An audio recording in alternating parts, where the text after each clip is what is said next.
अपना अनुभव शेयर करने के लिए काश हमारे पास समय होता कि मैं सबको आमंत्रित कर सकता। तो जब भी ब्रेक हो बीच में आपस में बात करेंगे और कोई भी जानकारी आप रामचंद्र प्रभु के विषय में जानना चाहें तो मुझे पूछिए या किसी को पूछिए और आपको कोई जानकारी मिल जाएगी। तो हम दूसरे सत्र की और प्रयाण करते हैं। तो दूसरा सत्र है मैनेजमेंट। इस सत्र में 4 पेपर्स हैं और इस सत्र का संचालन प्रोफेसर दिनेश शर्मा करेंगे। उनका परिचय आपको मिल चुका है, वो IIT रोटी में मैनेजमेंट के प्रोफेसर हैं। तो मैं उनको आमंत्रित करता हूँ कि वो सत्र का संचालन करें। आइए, जय श्री राम। मैं एक एक करके आप सबको आमंत्रित करता हूँ और हमें दिया गया समय वो लगभग 50 मिनट का है, जिसमें इसको अगर 4 हिस्सों में हम बराबर से बांटेंगे तो लगभग 12.5 मिनट का समय आएगा, जिसमें से 7 या 8 मिनट में अपनी बात कहें और बाकी प्रश्नों के लिए छोड़ दें। तो प्रश्न तो हो गई और कोई और नहीं करेगा तो मैं जरूर करूँगा। तो इसमें जो 4 वक्ता हैं वो सबसे पहले मानवी। तो मानवी आप आए और सबसे पहले अपना वक्तव्य दें। जी।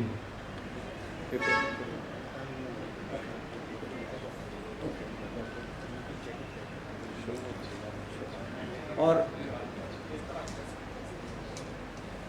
यहाँ यहीं पे है।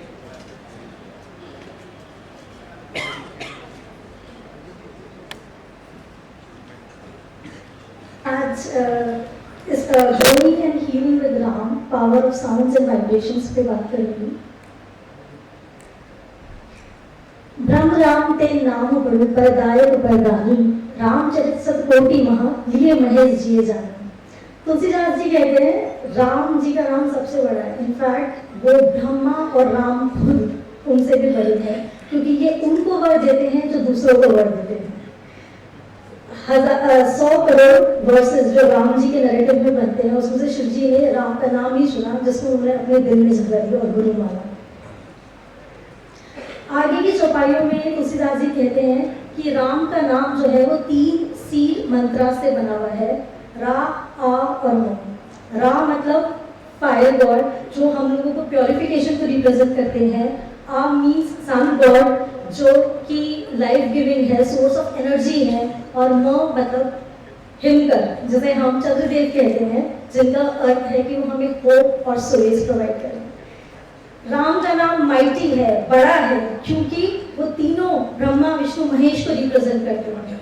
उनका नाम बड़ा है क्योंकि काशी में माना जाता है कि लॉर्ड शिवा जब इंसान अपना देह त्याग देता है तो उनके काम में राम का नाम वो खुद देते हैं, ताकि उसको सैल्वेशन प्रोवाइड हो सके। राम का नाम बड़ा है क्योंकि गणपति जी ने राम के नाम को ट्रिब्यूट देकर ही आज सबसे पहले उनकी पूजा होती है।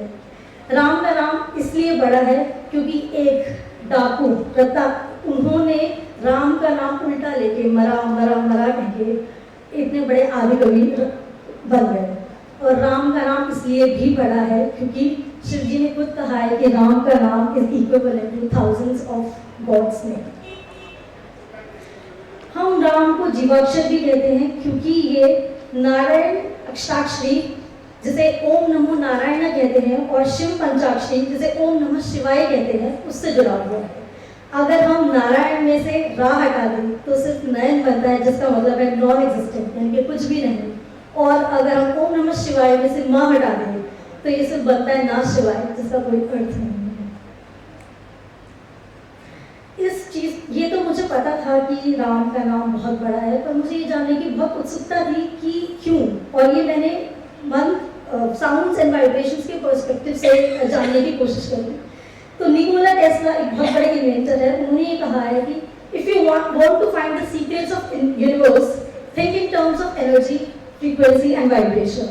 क्योंकि हमारे बॉडी में, हमारे यूनिवर्स में हर एक कंपोनेंट में एक यूनिक वाइब्रेशन है। आप खुश होते हैं, आप दुखी होते हैं, आप कंटेंट होते हैं, आप कुछ भी फील करते हैं, वो एक वाइब्रेशन है। आप कुछ सोच रहे हैं अभी, ये भी एक वाइब्रेशन है। तो मंत्र वो साउंड्स एंड वाइब्रेशंस हैं जो कि एक बहुत ही इंटेंडेड रिजल्ट देते हैं हमारे बॉडी में और हमारे माइंड में, जिससे हमारी हीलिंग होती है, ट्रांसफॉर्मेशन होता है एंड सेल्फ अवेयरनेस होता है। इसको अगर मैं बहुत ही साइंटिफिक पर्सपेक्टिव से देखूं तो बहुत 3 बड़ी थ्योरीज रही है स्पेसिफिकली पार्टिकल फिजिक्स में। सबसे पहले है big bang theory. Big bang theory ये कहती है कि यूनिवर्स बिलियंस ऑफ ईयर्स पहले बना है एक छोटे से सिमिलैरिटी से जो कि बहुत ही गर्म है, और उन्होंने कहा है कि इसका रीजन है कि कॉन्ट्रैक्शन होता है और एक्सपेंशन होता है, और ये इसका कारण है वाइब्रेशन। तो यानी कि वाइब्रेशन के माध्यम से ही आज पूरा यूनिवर्स बना है। दूसरी थ्योरी है क्वांटम फील्ड थ्योरी। वो भी यही कुछ कहती है। वो ये कहती है कि हमारे पूरे संसार में हर चीज इलेक्ट्रॉन्स है, और जब एक इलेक्ट्रॉन दूसरे इलेक्ट्रॉन से मिलता है तो वो वाइब्रेशन प्रोड्यूस करता है, उससे हमें एनर्जी भी मिलती है और हमारा मोमेंटम भी बढ़ता है। और लास्ट है हिग्स बोसॉन। एक्चुअली ये बहुत ही ज़्यादा इंटरेस्टिंग है। इसको हमने एक्चुअली साइंटिस्ट ने गॉड पार्टिकल भी कहा है। तो इसमें ये कहा गया है कि हम सब, चाहे एक मनुष्य की बॉडी है, उसका मन है, कोई भी पार्टिकल है, एक हाई फील्ड एनर्जी से हम उसको रिप्रेजेंट करते हैं। तो जब भी कुछ इससे टकराता है तो उसको मास मिलता है। तो उसको ऐसे समझिए कि जब मैं ये कोई भी राम का नाम ले रहा है कंटिन्यूसली, तो वो मेरी जो बॉडी है, जो एक हाई फील्ड है, उससे टकरा टकरा के अंदर हीलिंग भी कर रहा है और मास भी जनरेट कर रहा है। ये सारे साइंटिफिक जो थ्योरी अभी हमने डिस्कस करी है, ये बहुत ही सिंपल कॉन्सेप्ट से मिला है, जो जिसे हम कहते हैं नोन लोकेलिटी कॉन्सेप्ट। जब हम फोन पे बात करते हैं तो हम ये तो समझ पाते हैं कि हम बात कर रहे हैं, लेकिन क्या हम उस नेटवर्क को देख सकते हैं? नहीं देख सकते। हमें पता है कि अर्थ की एग्जिस्टेंस मैग्नेटिक फील्ड से बनी है, पर क्या हम उस मैग्नेटिक फील्ड को देख सकते हैं? नहीं देख सकते। ऐसे ही वेद कहते हैं कि हमारी जो आत्मा है वो हमारी लाइफ फोर्स है, उसी की वजह से आज हम यहाँ पे हैं। तो आत्मा में जो डेवलपमेंट हो रहा है वो हो रहा है, हम उसके इफेक्ट देख सकते हैं, लेकिन उस डेवलपमेंट को अंदर से नहीं देख सकते। तो ऐसे ही अगर जैसे अभी हमने साइंस पर्सपेक्टिव से पढ़ा, ऐसे ही हम स्पिरिचुअल पर्सपेक्टिव से इस चीज़ को देखते हैं।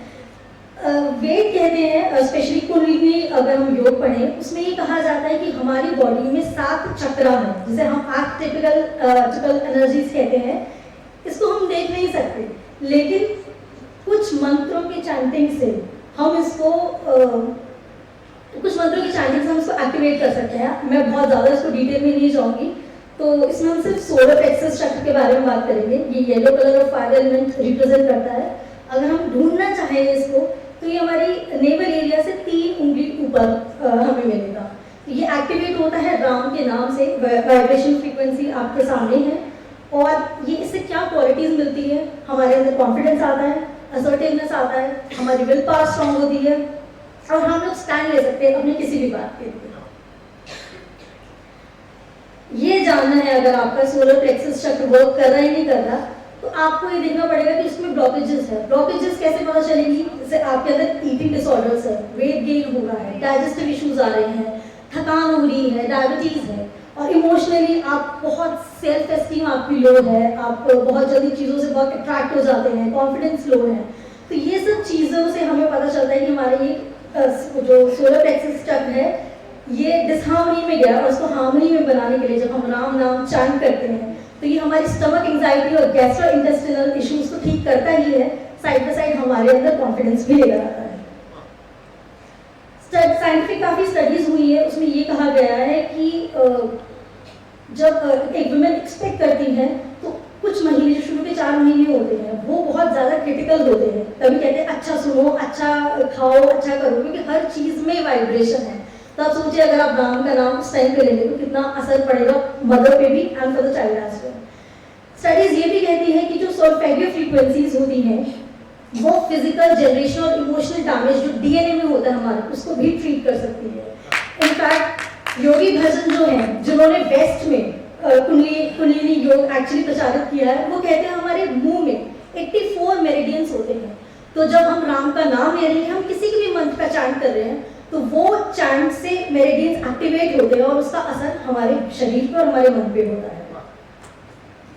मंत्र मेडिटेशन ब्लड प्रेशर भी ठीक करती है और इम्यूनिटी भी ठीक करती है, और इनफैक्ट अगर सही पोस्चर से सही ब्रेथ भी की जाए तो ये हमारे ब्रेन को रिस्ट्रक्चर तक कर सकती है।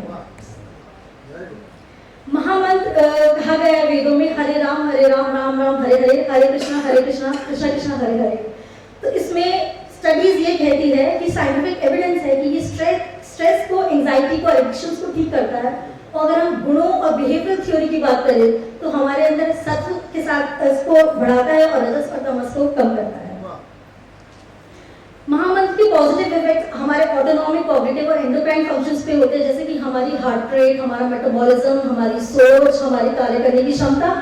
और सभी बीज मंत्र जो म पे खत्म होते हैं, जैसे ओम, ह्रीम, ऐसे ही राम जो कि तारक मंत्र है लेकिन फिर भी म पे खत्म होता है। तो जब हम म की साउंड आप अपने आप को चैंट करते हैं तो हमारी बॉडी में ट्रिलियंस ऑफ सेल्स इतने अच्छे से कम्युनिकेट करते हैं, और साइड बाय साइड हमारा ब्लड प्रेशर और हमारी डायबिटीज को भी मदद करते हैं।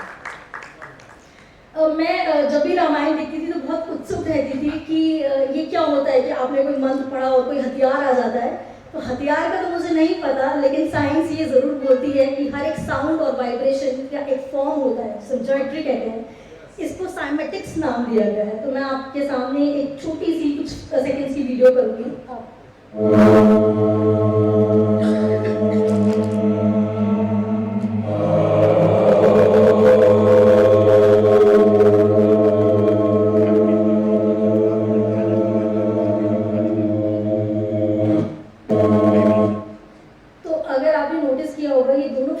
ये नाम तो ओम था लेकिन दोनों की फ्रीक्वेंसी डिफरेंट थी और दोनों में फॉर्म्स डिफरेंट आए थे। तो शायद इसीलिए कहते हैं कि जब हम ओम बोलते हैं उससे यूनिवर्स भी बना है, और जब हम ओम बोलते हैं तो उससे श्री यंत्र भी बनता है। मैं इस अपनी बात को यही विराम देके इन कुछ चौपाइयों से दूंगी। नाम काम तारु काल कराला, सुमिरत समन सकल जग जाला, नहीं कली करम न भक्ति विवेकु, राम नाम अवलंकन एकु। उसमें ये बोला गया है कि कली काल में सिर्फ राम का नाम है, ना भक्ति ना कर्म, ना ही एडिशनल ज्ञान आपको तार सकता है। सिर्फ राम का नाम ही सोल्यूशन है।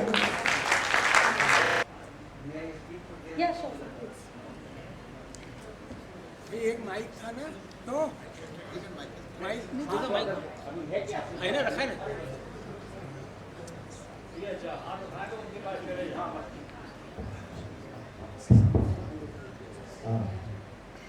एक तो आप बाद में ये बता दें कि आप साइंस की स्टूडेंट में क्या सब्जेक्ट है आपका? सर मैं मैथ्स की स्टूडेंट हूँ। लेकिन एक मेरा प्रश्न ये था, आपने नॉन रियलिटी की बात की थी, नॉन लोकल रियलिटी, जो अभी 2022 के नोबेल पुरस्कार मिले हैं फिजिक्स से, दे टॉक अबाउट दिस। वो दे से कि truth is not any local reality. एक कोई पहले हम विज्ञान ये कहता रहा आइंस्टीन के प्रभाव में कि ऑब्जेक्ट्स की अपना एक वस्तुगत सत्ता है, ऑब्जेक्टिव रियलिटी है। लेकिन अब जो विज्ञान में कहते हैं कि अब पहली बार फॉर द फर्स्ट टाइम हमारे यहाँ कहते रहे ब्रह्म सत्यम जगन मिथ्या, ब्रह्म ही सत्य है, संसार मिथ्या है।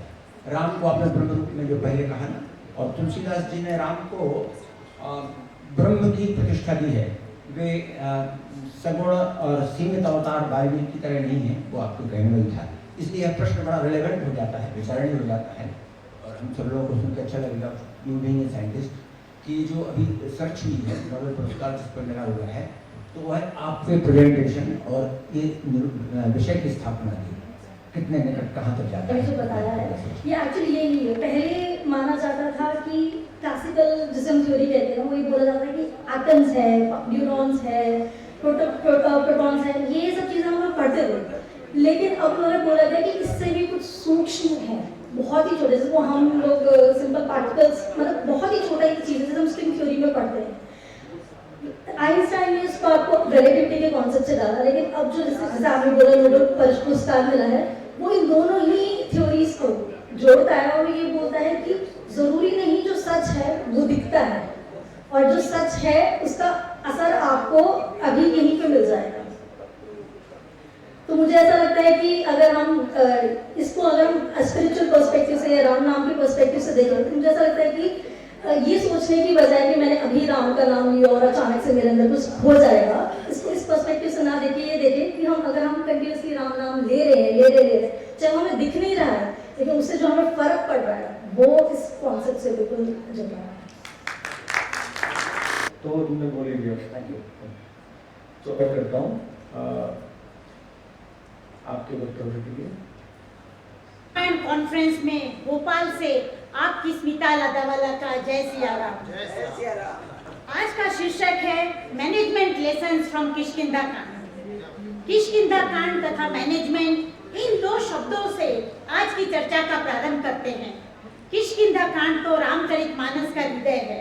इसे हम मित्रता कांड, गुफाओं का कांड या सुग्रीव कांड भी कह सकते हैं। अब मैनेजमेंट की एक सरल व्याख्या देखें तो management is both A science as well an art of getting the work done through and with the help of other people. चतुर्थ सोपान में रघुवीर जी के सामने महत्वपूर्ण प्रोजेक्ट है सीता जी को ढूंढना। राम जी के साथ साथ विभिन्न पात्रों ने मैनेजमेंट के मूलभूत सिद्धांतों को प्रस्थापित किया है। दोहा 1 में सुग्रीव हनुमान जी को कहते हैं, तुम ब्रह्मचारी का रूप धारण करके जाकर देखो, उनकी यथार्थ बात जानकर मुझे इशारे से समझा देना, उस अनुसार मैं आगे की योजना बनाऊंगा। हनुमान जी ब्राह्मण का रूप धारण करके गए। मारुति नंदन हमें सिखा रहे हैं, किसी ने आपसे कुछ कहा परंतु उसका कितना और किस प्रकार अमल करना है वो आपको तय करना होगा। हमेशा लकीर के फकीर मत बनिए, अपने अंतरात्मा की आवाज भी सुनिए, नतीजा उम्दा ही होगा। साथ में पवन पुत्र तथा राम जी कम्युनिकेशन स्किल भी सिखा रहे हैं। पवन सुत ब्राह्मण रूप धारण करके गए, सर नवाकर पूछते हैं, आप कौन हैं? ब्रह्मा विष्णु महेश में से कोई हैं या आप दोनों नर और नारायण हैं? राम जी भी अपना सहज परिचय देते हैं, हम कौशल राज दशरथ जी के पुत्र हैं, राम लक्ष्मण हमारे नाम हैं, हम दोनों भाई हैं, हमारे साथ सुकुमारी स्त्री थी, वन में राक्षस ने मेरी पत्नी जानकी को हर लिया है, हम उसे ही खोजते फिरते हैं। इस संवाद से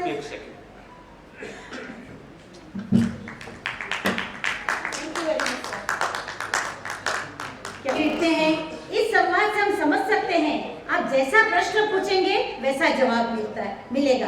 कभी कभी हम प्रश्न ही गलत पूछते हैं। जैसे घर में कोई मेहमान आए, हम पूछेंगे चाय लेंगे, तो शायद उनका जवाब ना हो सकता है, पर यदि हम प्रेम से पूछे अदरक वाली चाय चलेगी कि बिना अदरक वाली, तो शायद उनका उत्तर अलग हो सकता है। दोहा 4 में हनुमान जी ने दोनों ओर की सब कथा सुनकर अग्नि को साक्षी देकर राम जी और सुग्रीव की मैत्री करवा दी। मैनेजमेंट के शब्दों में MOU, मेमोरेंडम ऑफ अंडरस्टैंडिंग हो गया। बोले हुए शब्दों का महत्व अत्यधिक होता था, अतः एक सुक्ति प्रचलित हो गई, प्राण जाए पर वचन न जाए। समय के साथ साथ यह प्रथा जाती रही। आज के समय में एक दूसरे पर विश्वास थोड़ा कम हो गया है, अतः काम की बातें लिखित रूप में ही होती है, साथ में नोटरी भी करवाना आवश्यक हो गया है। सब समय समय की बुनियादी है। पहले के समय में घर तथा संस्था के द्वार पे लिखते थे सुस्वागतम, अब लिखते हैं आप CCTV कैमरे की निगरानी में हैं, कुत्ते से सावधान या डू नॉट डिस्टर्ब। दोहा 7 में गोस्वामी जी लिखते हैं, देत लेत मन संक न धरई, अर्थात देने और लेने दोनों में मन में शंका मत रखिए। देते समय ये संशय नहीं होना चाहिए कि वह उसका सदुपयोग करेगा या नहीं करेगा। जो सोचना है पहले सोच लीजिए। मॉडर्न मैनेजमेंट भी यही कहता है, निर्णय लेने में आप उचित समय लीजिए, पर निर्णय ले लिया है तो उसका पूरे मन से तथा शीघ्रता से अमल कीजिए। Justice delayed is justice denied, शुभस्य शीघ्रम। आपकी श्रद्धा एक पहाड़ को भी खिसका सकती है और एक छोटी सी शंका अनेक पहाड़ खड़े कर सकती है। दोहा 8 के अनुसार बाली और सुग्रीव 2 भाइयों का रूप एक जैसा ही है, अतः राम जी ने सुग्रीव के गले में फूलों की माला डाल दी। यही है जुगाड़। जो सामग्री आपके पास है उसी का उपयोग करके रास्ता निकालिए। The best use of available resources, reuse, reduce and recycle का उत्तम उदाहरण हमें इससे अलावा कहीं नहीं मिल सकता है। दोहा 9 के अनुसार बाण लगने पर बाली धन्य तो हो ही गया, फिर भी रघुनाथ से पूछता है किस दोष से आपने मुझे मारा। यही है आज का RTI, राइट टू इंफॉर्मेशन। दोहा 16 में तुलसी बाबा कहते हैं जल के कम हो जाने से मछलियां व्याकुल हो रही है। यह हमारे लिए संदेश है, जल का दुरुपयोग मत कीजिए। बच्चों को बचपन से प्रेरित करता एक छोटा सा बाल गीत है, मछली जल की रानी है, जीवन उसका पानी है, हाथ लगाओ डर जाएगी, बाहर निकालो बढ़ जाएगी। परंतु आज के समय की मांग को समझाता हुआ बाल गीत के शब्द देखें, मछली जल की रानी है, जीवन उसका पानी है, पानी के बिना कैसे जिएगी, so save water. Save water के साथ सेव अर्थ, सेव एनर्जी अर्थात गो ग्रीन। चतुर्थ अध्याय में बाबा ने प्रकृति का सुंदर वर्णन किया है। प्रकृति सदा से ही मनुष्य को सहारा देती रही है। प्रकृति तथा जीव एक दूसरे के पूरक हैं। हमारे स्वार्थी व्यवहार ने ही पर्यावरण का सर्वनाश कर दिया है। इसी का परिणाम है ग्लोबल वार्मिंग। अब हम सोशल रिस्पॉन्सिबिलिटी समझकर इंडस्ट्री का प्रदूषित पानी थोड़ा शुद्ध करके समुद्र में जाने देते हैं, जिससे सागर के जीवों को कम तकलीफ हो। किष्किंधा कांड को सुग्रीव कांड कहते हैं, तो सुग्रीव की मैनेजमेंट स्किल्स पर एक नजर डालें। सभी वानरों को मोटिवेट करके भेजा है, सबको अवसर दिया है। जैसे ओम भैया यहाँ हम जैसे शिक्षक को भी अवसर दे रहे हैं। टैलेंट मैनेजमेंट, वानरों की स्ट्रेंथ तथा वीकनेस समझकर ही काम सौंपा है। प्रोजेक्ट मैनेजमेंट कहें या टाइम मैनेजमेंट, 1 महीने की समय अवधि दी है। अंत में टैलेंट थ्रेट या अल्टीमेटम भी दे दिया, जो अवधि मिटाकर सीता जी का पता लगाए बिना वापस आएगा वो मेरे हाथों ही मरेगा। इस प्रकार स्वॉट analysis, strength, weakness, opportunities and threat बखूबी समझा दिया है। दोहा 23 के अनुसार नल, नील, अंगद के बाद अंत में हनुमान जी ने राम जी को सर नवाया। जोहरी रघुनाथ ने उन्हें अपने पास बुलाया, अपने कर कमलों से उनके सिर का स्पर्श किया। यह है ट्रांसफर ऑफ एनर्जी। ये और कुछ भी नहीं परंतु आज की टच स्क्रीन या वायरलेस टेक्नोलॉजी ही है। राम जी ने अंजनी पुत्र से सिर्फ इतना ही कहा, बहुत प्रकार से सीता को समझाना और तुम शीघ्र लौट आना। यहाँ पर भी आप देखिए राम जी नेतृत्व के गुण विकसित कर रहे हैं। और आज हम ड्राइवर को एक छोटी चीज भी लेने भेजेंगे, 5 बार बताएंगे और अंत में फोटो भी खींच के मोबाइल में भेजेंगे। थोड़ा विश्वास रखिए और जब काम हो गया तो प्रशंसा भी कीजिए। Smile will take you a mile चरितार्थ होगा। त्रिकाल ज्ञानी गोस्वामी जी ने जोहरी विंडो, पर्सनालिटी ट्रेट्स या व्यक्ति की विशेषताएं भी अच्छे से समझा दी है, जैसे open self, hidden self, blind self एवं अननोन सेल्फ। ओपन सेल्फ व्यक्ति की विशेषताएं जो उस व्यक्ति को मालूम है तथा अन्य सबको भी मालूम है, जैसे रामचंद्र जी हम सब जानते हैं वो अवतार है। हिडन सेल्फ उस व्यक्ति को मालूम है पर बाकी लोगों को नहीं मालूम है, जैसे मारीच को मालूम है कि वो मृग नहीं राक्षस है, परंतु बाकी लोग तो उसे सुनहरा मृग या सोने का मृग ही समझते थे। ब्लाइंड सेल्फ उस व्यक्ति विशेष को नहीं मालूम पर अन्य सबको मालूम है, जैसे Hanuman ji. And last unknown self स्वयं को भी ज्ञात नहीं और दुनिया को भी नहीं, जैसे तुलसी बाबा ने जब इस अद्भुत ग्रंथ की रचना की तब उन्हें यह नहीं मालूम होगा कि ये इतने लोगों का उद्धार करता ही रहेगा। अंत में किष्किंधा कांड से हमें क्या सीखना है उसकी चंद बातें कहकर वाणी को विराम दूंगी। किसी भी समस्या के निराकरण के लिए समाज को एकत्रित कीजिए, न कि डिवाइड एंड रूल। आपकी अपनी समझदारी बहुत महत्वपूर्ण है, अन्यथा पांडव और कौरव के गुरु तो एक ही थे। यही है स्वयं की जागृति या स्वयं प्रभा। कोई हमारा पथ प्रदर्शित कर सकता है पर चलना तो हमें ही पड़ेगा। जो आपको प्रोत्साहित करे उनके साथ रहिए, उनसे मित्रता रखिए, जैसे जामवंत ने हनुमान जी को मोटिवेट किया और आप भी अन्य के लिए जामवंत बनिए। इस प्रकार केवल अमेज़न में ही A to Z नहीं है, किष्किंधा कांड में मैनेजमेंट के A to Z सभी तथ्यों को समझा दिया है। जय सिया राम। भैया की दी हुई बहुत सारी रामायण की पुस्तकें हमारे घर में थी, परंतु 2019 में जब अहमदाबाद में कॉन्फ्रेंस हुई तब से जो सीख रहे हैं, स्टार्टेड फ्रॉम 2019, बस उसी समय हमारा भी इंसेप्शन हुआ। जय श्री राम। और दूसरा विनय जी के प्रश्न का जवाब, आपके ग्रेजुएशन का तो ये कन्वोकेशन है। आप प्लीज आए। आप सबको अभिवादन देता हूँ। इस सुंदर फोरम पे एक साथ हम हैं। आज जो बात करने जा रहे हैं वो है, इसको मैं प्रेजेंटेशन को निकाल देता हूं। So situation management to overcome crisis, lessons from Ramcharitmanas. Screen पे दिखाओ। सबसे पहले तो यहाँ बात आती है क्राइसिस, तो हम लोग तो आए दिन कुछ फेस कर रहे हैं, अभी कोविड से गुजरे हैं, और ये क्या लेसन्स हम सीख सकते हैं रामचरितमानस से। वैसे मैंने इंग्लिश में तैयार किया था, अभी जस्ट स्पॉन्टेनियस मुझे लगा मैं हिंदी बोलूँ, क्योंकि हिंदी का ऑडियंस है, तो कोशिश करता हूँ पूरी हिंदी में ले जाने का। सिचुएशन मैनेजमेंट, अब समझते हैं सिचुएशन मैनेजमेंट है क्या, क्योंकि तभी तो पूरा तारतम्य समझ में आएगा। कोविड-19 में हम देखे क्या हुआ था, एक ऐसी पैंडेमिक आई थी जिसके बारे में किसी कुछ मालूम नहीं था, क्या चीज है वो, क्या नहीं है। हर दिन सिचुएशन चेंज हो रही है, कंट्रीज इवन सर्कमस्टेंसेस चेंज हो रही है, हैंडलिंग के तरीके चेंज हो रहे हैं, अंडरस्टैंडिंग डेवलप हो रही है।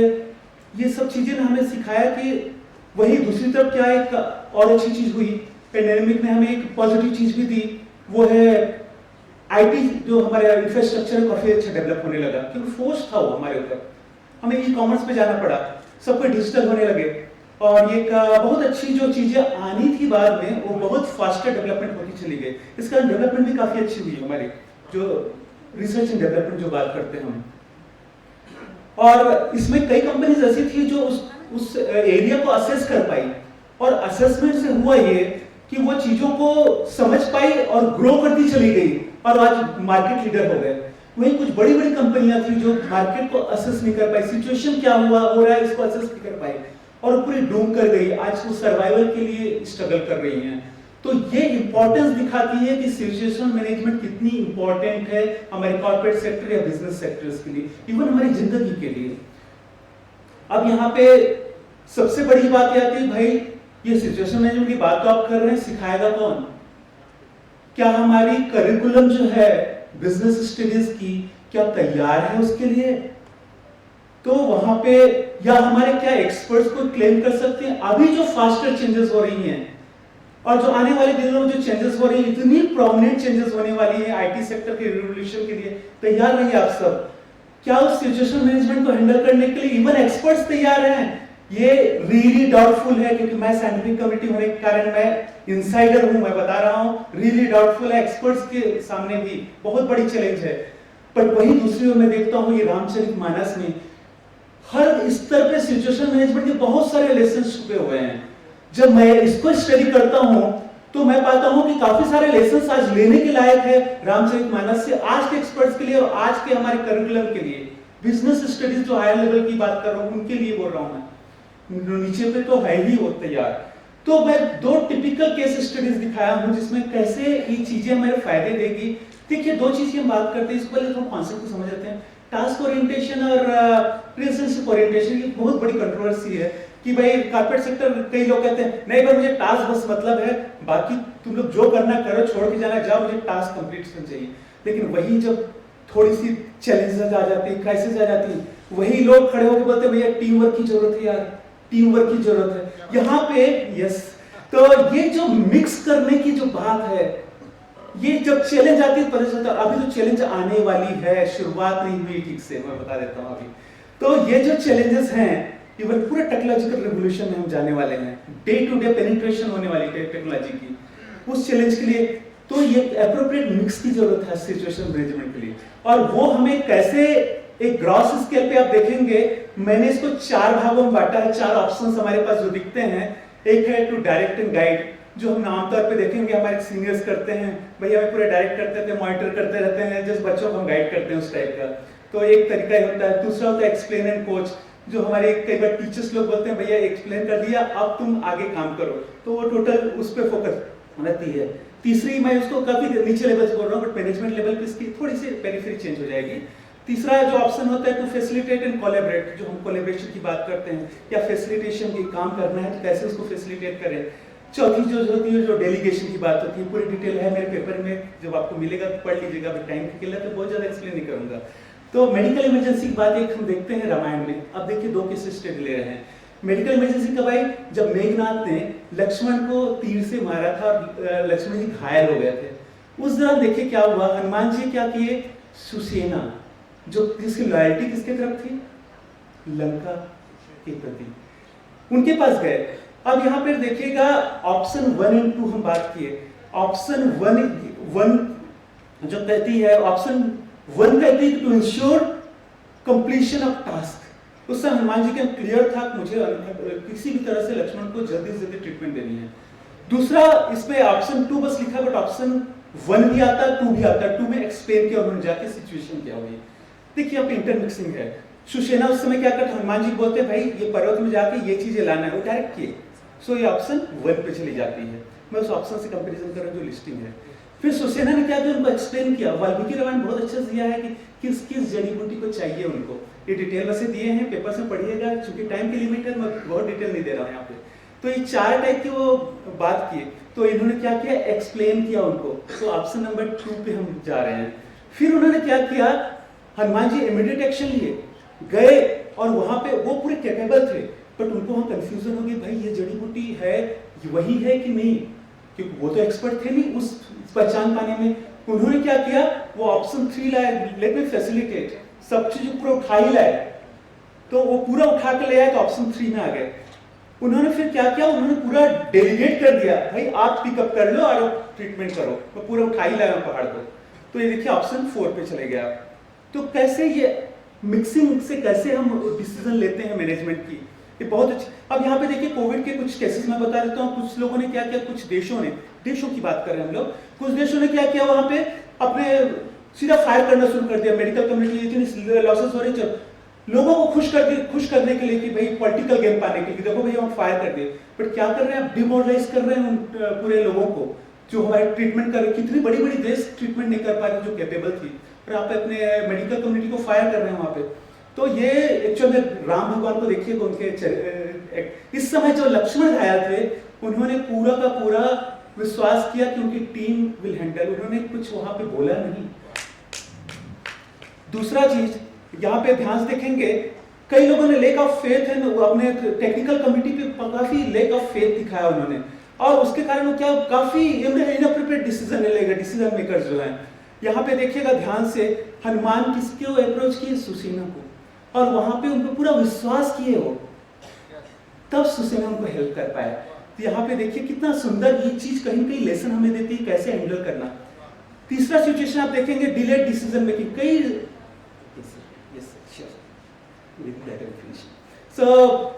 उन्होंने क्या किया, डिलेड डिसीजन मेकिंग किए। क्यों?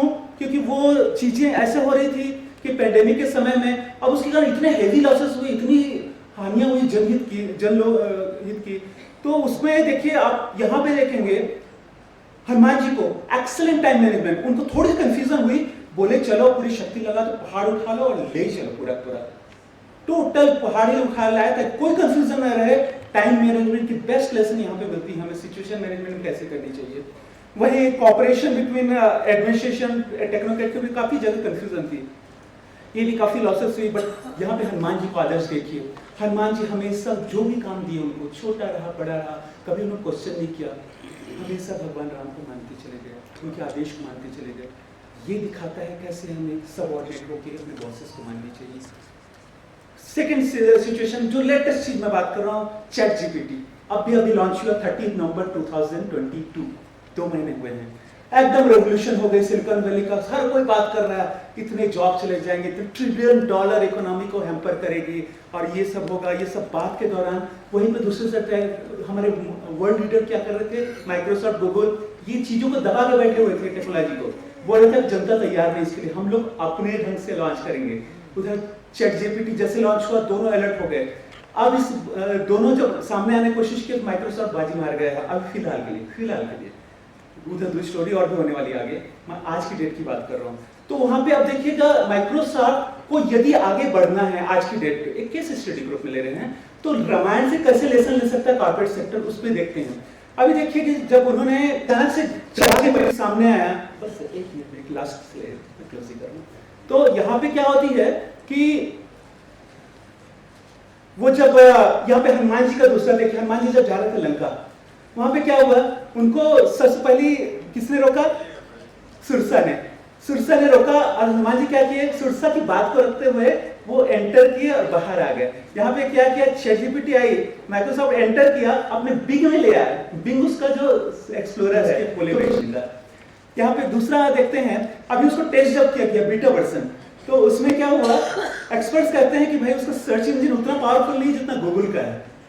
अब यहाँ पे क्या करेंगे, सिमिका का हम देखते हैं, सिमिका ने अब क्या, माइक्रोसॉफ्ट में शेडो में अटक गए हैं, अब वो आगे बढ़ नहीं सकता, लोग उसको लाइक क्यों करें, तो यहाँ पे उसको पूरी अपनी स्ट्रेंथ को गैदर करके उसको पार करनी पड़ेगी, जैसे हनुमान जी ने पार किया था उसको।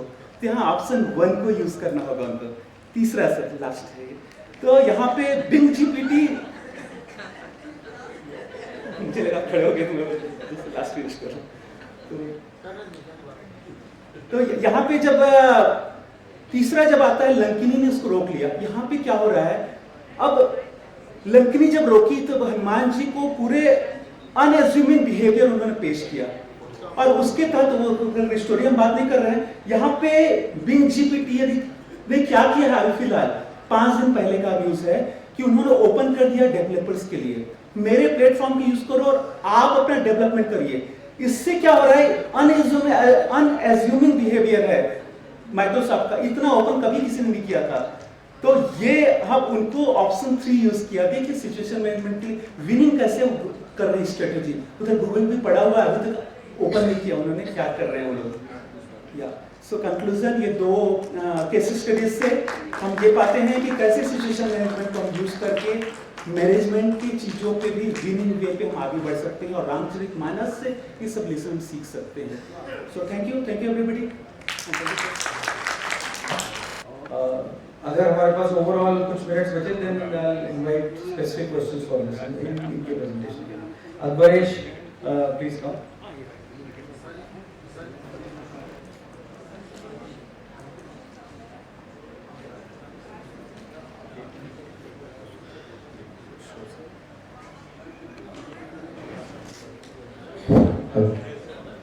विश्वेशं माधवं गंडें दंडपाणिं च भैरवं वंदे काशीं गुहां गंगां भवानी मणिकर्णिकां।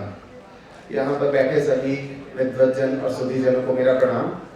मेरा नाम अधरेश पांडे है, मैं IIT रुड़की में डिपार्टमेंट ऑफ मैनेजमेंट स्टडीज़ में प्रोफेसर रजत अग्रवाल सर के अंडर में अपनी रिसर्च कर रहा हूँ। मेरे रिसर्च का टॉपिक सर्कुलर इकोनॉमी है, और यहाँ पे जो हमारी जो कॉन्फ्रेंस है उसका जो टाइटल मिला था वो ऐसा था कि वर्तमान समय में रामायण की प्रासंगिकता। तो इस कॉन्टेक्स्ट में सर्कुलर इकोनॉमी कैसे इंट्रोड्यूस हुआ है कि जैसे हम नेचुरल रिसोर्सेज का जो दोहन कर रहे हैं, एक्सप्लॉयटेशन कर रहे हैं, उनको काउंटर करने के लिए सर्कुलर इकोनॉमी जैसा एक कॉन्सेप्ट डेवलप हुआ है। तो उसको ध्यान में रखते हुए आज का मेरा जो टाइटल है वो है सर्कुलर इकोनॉमी इन राम राज्य, और इसमें मेरी हेल्प की है मेरे गाइड प्रोफेसर रजत अग्रवाल सर और मेरे पिताजी प्रोफेसर विष्णुदत्त पांडे। ये है फ्लो ऑफ माय प्रेजेंटेशन। उसमें मैं पहले इकोनॉमिक्स रिसोर्स यूटिलाइजेशन के बारे में बहुत जल्दी बताऊंगा, फिर जो इस समय की इकोनॉमिक थिंग्स हैं उनके बारे में बताऊंगा, और Indian way of resource utilization कैसे है उसके बारे में बताऊंगा। एक छोटा ब्रीफ होगा मॉडर्न डे सर्कुलर इकोनॉमी का इंट्रोडक्शन, और इकोनॉमिक्स ऑफ राम राज्य इस पे थोड़ी बात करेंगे। लास्ट में हम देखेंगे कि एक बहुत ही इम्पोर्टेंट मिसिंग लिंक है जो मॉडर्न डे सर्कुलर इकोनॉमी के इम्प्लीमेंटेशन में बाधा बना हुआ है, और कैसे हमारा गीता का कर्मयोग उस मिसिंग लिंक को फुलफिल करता है। तो उसके साथ फिर हम लोग मैं अपने स्पीच प्रेजेंटेशन को कंक्लूड करूंगा। तो इकोनॉमिक्स जैसा कि वर्तमान की अंडरस्टैंडिंग है, तो economics majorly deals with management of resources, scarce resources. इसे इनको मैं डिस्क्राइब बस ऐसे करूंगा कि मैं और आप बिजनेस कर रहे हैं, तो उससे किसी तीसरे को अगर नुकसान हो रहा है तो उसको हम नेगेटिव एक्सटर्नैलिटी कहते हैं। जैसे मैं लाउड म्यूजिक बजाऊंगा तो मेरे पड़ोसी को दिक्कत होगी, वो उसकी एक नेगेटिव एक्सटर्नैलिटी होगी। इसके पैरेलल में कम्युनिज्म है, जैसा आप सभी जानते हैं। पहले तो इसका कोई बहुत लिमिटेड एग्जांपल है इसके इम्प्लीमेंटेशन का। यहाँ पे साम्यवाद बात करता है कि सारे रिसोर्सेज सब में डिस्ट्रीब्यूट कर दिए जाएंगे, लेकिन ऐसा हो नहीं पाता है। ज़्यादातर ऐसी अर्थव्यवस्थाएं डिक्टेटरशिप में बदल जाती हैं। अच्छा, Indian way of resource utilization क्या है? जब हम बोल देते हैं कि ईशावास्यमिदं सर्वम, अगर हर चीज में भगवान हैं तो हम किसी चीज का दोहन नहीं करेंगे, हम उनको हम उस चीज को रिस्पॉन्सिबली यूज करेंगे। ऐसा गीता में भी लिखा हुआ है कि देवान भावयतानेन ते देवा भावयन्तु वः परस्परम भावयन्त श्रेयः परम वाप्स्यत। मतलब हम देवताओं को तुष्ट करें, देवता हमें तुष्ट करेंगे, और इस प्रकार ये दोनों के लिए ये श्रेयस्कर होगा। तो यहाँ पे एक्सप्लॉयटेशन नहीं है, यहाँ पे हार्मनी और यहाँ पे कोएग्जिस्टेंस की बात है। हाँ, इसके कुछ एक्सेप्शन हुए हैं जिनको मैं छोटे मेंशन करना चाहूंगा। शुम्भ निशुम्भ ने वर्णन है जहाँ पे उसमें बताया गया है कि नदियां रुक गई थी जब शुम्भ निशुम्भ ने जो अपना हाहाकार मचाया था, तो नदियां रुक गई थी। ऐसे ही तारक पुत्रों ने त्रिपुर का वो किया था, आज हम मार्स पे जाने वाले हैं, तो ऐसे तारक पुत्रों ने पुराने समय में त्रिपुर बनाए थे, 3 अलग अलग सैटेलाइट स्पेस स्टेशंस बनाए थे। और ये चूंकि नेचुरल जो हार्मनी है उसके अगेंस्ट था, तो फिर शंकर जी गए थे और उनको नष्ट किया था। ऐसे ही त्रिशंकु का आप सभी जानते हैं, बालकांड में, वाल्मीकि रामायण में इनका वर्णन है। अब हम लोग इसके बाद एक brief introduction, modern day circular economy बात करती है कि जो हमारी लीनियर चेन है, जहाँ पे हम प्रकृति से कुछ लेते हैं, उसको यूज करते हैं और बाद में वेस्ट कर देते हैं, मॉडर्न डे सर्कुलर इकोनॉमी बोलती है कि आप इसको रिपेयर करिए, रीयूज करिए, ताकि हमारा एक्सप्लॉयटेशन कम हो। ये कॉन्सेप्ट बहुत ही आइडियल है, बहुत ही अच्छी भावना से बना है, लेकिन इसके इम्प्लीमेंटेशन में कुछ बाधाएं हैं। पहली बात तो किसी भी कैपिटलिस्ट फ्रेमवर्क में जहाँ सब कुछ पैसे से रन हो रहा है, वहां पे जहां पे कंज्यूमर जो है वो रिस्पॉन्सिबल नहीं है, तब तक आप इस मॉडल को इंप्लीमेंट नहीं कर सकते। तो इसलिए मैंने इसके क्रिटिक कुछ ऐसे लिख दिए हैं कि ये बहुत ही यूटोपियन कॉन्सेप्ट है, अभी तक इसका एग्जैक्टली इम्प्लीमेंटेशन होते हुए दिख नहीं रहा है। दूसरा, ये इकोनॉमिक इंसेंटिव पे बना है, तो धारणा जो बनी है वो बनी है प्रकृति को सही करने के लिए, और जो इंसेंटिव है वो इकोनॉमिक है, तो ये दोनों को एग्जिस्ट कर ही नहीं सकते। टॉप डाउन है इम्प्लीमेंटेशन में, जहां भी इम्प्लीमेंट हुआ है यूरोप के कुछ कंट्रीज में, तो वहां ज्यादातर क्या होता है कि बिजनेसेस को बोला जाता है कि आप जो चीज यूज कर लें उसके बाद जो आप बेच दें उसको 3-4 साल बाद वापस लें, टेक बैक पॉलिसी इसको कहते हैं। ये अभी टॉप डाउन अप्रोच है, बिजनेस कर रहे हैं या सरकार बोलती है बिजनेस को करने को, बॉटम अप नहीं है। कंज्यूमर नहीं करता है, कंज्यूमर तभी करता है जब उसको कोई इकोनॉमिक गेन होता है। आप अपने 2 रुपए के रद्दी न्यूज़पेपर को बेचने के लिए रख लेते हैं, लेकिन अपनी प्लास्टिक की बोतल को बेचने के लिए नहीं रखते, क्योंकि वहां पे आपका इकोनॉमिक इंसेंटिव नहीं है। तो ऐसा ही यहाँ पे एक और बात है, return products are that are used are not, they don't have economic incentive, इसलिए आप उनको फेंक देते हैं। अच्छा, पहले तो हम इकोनॉमिक्स की बात करें राम राज्य में, तो एक जनरल जो हमें समझ में आता है, जहां से जो एक्सेप्ट हम उठा पाए, उसमें देखा कि नहीं दरिद्र को दुखी न दीना। वहां पे कोई दरिद्र नहीं है, कोई दुखी नहीं है, कोई दीन नहीं है। साथ ही साथ दैहिक दैविक भौतिक तापा, राम राज नहीं काहे व्यापा। यहाँ पे दैहिक दैविक के साथ भौतिक ताप भी किसी को नहीं व्याप्त है। अच्छा, इसमें सर्कुलैरिटी के क्या एविडेंस हमको दिख रहे हैं? 3 ऐसे हम कोट करने वाले हैं। सर्वस दान दीन सब काहू, जो पावा राखा नहीं ताहू। अच्छा, यहाँ पे क्या है कि जिसको जो मिलता है, जैसे यहाँ पे जिसको जो मिला उसने वो खुद रखा नहीं, उसको आगे ट्रांसफर किया। अगर ऐसा हर व्यक्ति करे, समाज का हरण करे, तो इकोनॉमी में सर्कुलैरिटी अपने आप आ जाएगी। ऐसे दूसरा है, वनगमन के समय राम का आयुध, शैया और अन्य गृहोपयोगी वस्तु राम जी ने दान की थी वशिष्ठ जी के पुत्र को। ये वाल्मीकि रामायण में इसका वर्णन है, अयोध्या कांड में। ऐसे ही तीसरा है, दीन जाच कहीं जो जई भावा, उबरा सो जनवासई आवा। जब राम और सीता जी का विवाह हुआ था, तो जो दहेज मिला था उसको पहले जाचकों में बांटा गया और फिर जो बचा वो जनवास आया। तो बेसिकली यहाँ पे हमको एक दिखता है कि जो दान भोग और नाश का कॉन्सेप्ट है, कि पहले धन की प्रथम गति है दान, द्वितीय गति है भोग और तृतीय गति है नाश। नाश को अवॉइड करना है, दान को मैक्सिमाइज करना है, अपना ज्यादा से ज्यादा अच्छा से अच्छा हमको दान करना है, और भोग बहुत ही संतुलित करना है। तेन त्यक्तेन भुंजीता, उनका त्याग पूर्वक भोग करिए जो भी आपको दिया है। दातव्यम भोक्तव्यम धन विषय संचयो न कर्तव्य, उनका केवल उतना ही भोग करिए जितना जरूरी है, संचय मत करिए उसका। ऐसे ही महात्मा गांधी जी ने भी कहा था कि दुनिया में जो नेचर में सबके लिए सब कुछ है, लेकिन अगर कोई एक व्यक्ति भी लालची बन जाए तो उसके लिए पर्याप्त नहीं है। तो इसी को ध्यान में। अच्छा, दान के बारे में एक और स्पेशल बात बता दूं कि दान को हम लोग बहुत लिमिटेड सेंस में भीख या भिक्षा के सेंस में लेते हैं। ये पुराने समय में ऐसा नहीं था।